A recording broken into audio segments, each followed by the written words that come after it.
তোমরা তো ফাঁকিবাজ, এই জন্য আরো কিছু ম্যাথ করে দেওয়া লাগবে। আচ্ছা এখানে যে এই সূত্রে অ্যাপ্লাই করতে হবে, এটা কেমনে বুঝবা পরীক্ষার হলে বলো?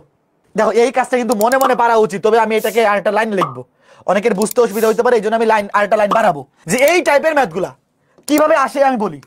প্রথমত লেফট হ্যান্ড সাইডটা লিখো, লেফট হ্যান্ড সাইডটা লিখো। দেখো যে কোনো দুইটা নেই সূত্র বসাবো। আচ্ছা আমি লিখি cos a plus cos b, cos a plus cos b plus cos c। তো সূত্র তো আর তিনটা মিলে একসাথে বসাইতে পারবে না, একসাথে তিনটা সূত্র তো বসানো যাবে না, তুমি দুইটা বসাও।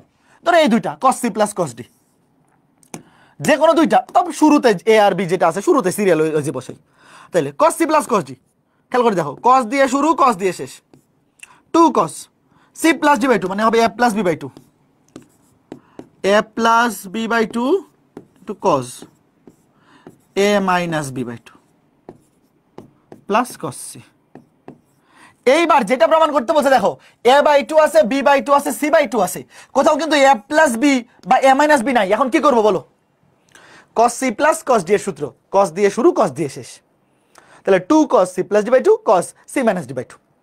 এইবার বলো a প্লাস b এর মান বসাই দিব। দেখো এই যে a প্লাস b আর a মাইনাস b, ভাইয়া দেখতেই পারতেছো যেটা আছে সেখানে দেখো সিঙ্গেল সিঙ্গেল অ্যাঙ্গেল আছে, a by 2 b by 2 c by 2। তাহলে এই যে a বাই 2, দেখো a বাই 2 তোমরা পরের লাইনে লিখো a প্লাস b। দেখো এই যে a প্লাস b এখানে কি ছিল, দেখো a প্লাস b, তোমরা a প্লাস b এর জায়গায় পরের লাইনে কি লেখো? a প্লাস b এর জায়গায় লেখো পাই মাইনাস c, পাই মাইনাস c। আচ্ছা এইবার বলো এর পরের লাইনে কি হবে? বাট এই জিনিসটা আসলে তোমরা এক লাইনে লিখবা। আমি তোমাদেরকে রেকমেন্ড করবো এই জিনিসটা এক লাইনে করতে, বাট আমি তোমাদেরকে লিখে দিচ্ছি আলাদা। দেখো ওয়েট, 2 দিয়ে ভাগ করো, pi by 2 minus c by 2, pi by 2 minus c by 2।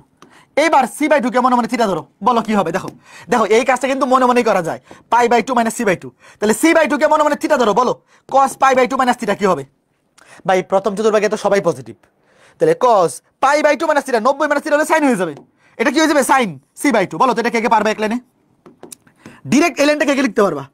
sin c by 2। যদি না পারো তাহলে লাইন বাড়বে, অসুবিধা নাই। ধরো তুমি এটা এক লাইনে লিখতে পারো না, মনে মনে করলে ভুল হয়ে যায়, অসুবিধা নেই, তুমি লাইন বাড়াবা। এইবার দেখো এই যে sin c বাই 2 মিলে গেছে ভাই, লাইন ধরে গেছে, দেখছো হুবহু আগের ম্যাথের মতো কাজ হয়ে গেছে। দেখো এই যে sin c বাই 2। তো এইবার তুমি বলো তো cos c থেকে সাইনে যাবো এবং অ্যাঙ্গেল হবে অর্ধেক, কোন সূত্রটা বলো? এইটা যারা বলতে পারবে ভেরি গুড। দেখো এটার কাজ শেষ, এবার এখানে আসো, cos c, দেখো আছে cos c, যাইতে হবে সাইনে, দেখো সিটা কিন্তু দেখো সাইনে আছে এবং অ্যাঙ্গেল হবে অর্ধেক, বলো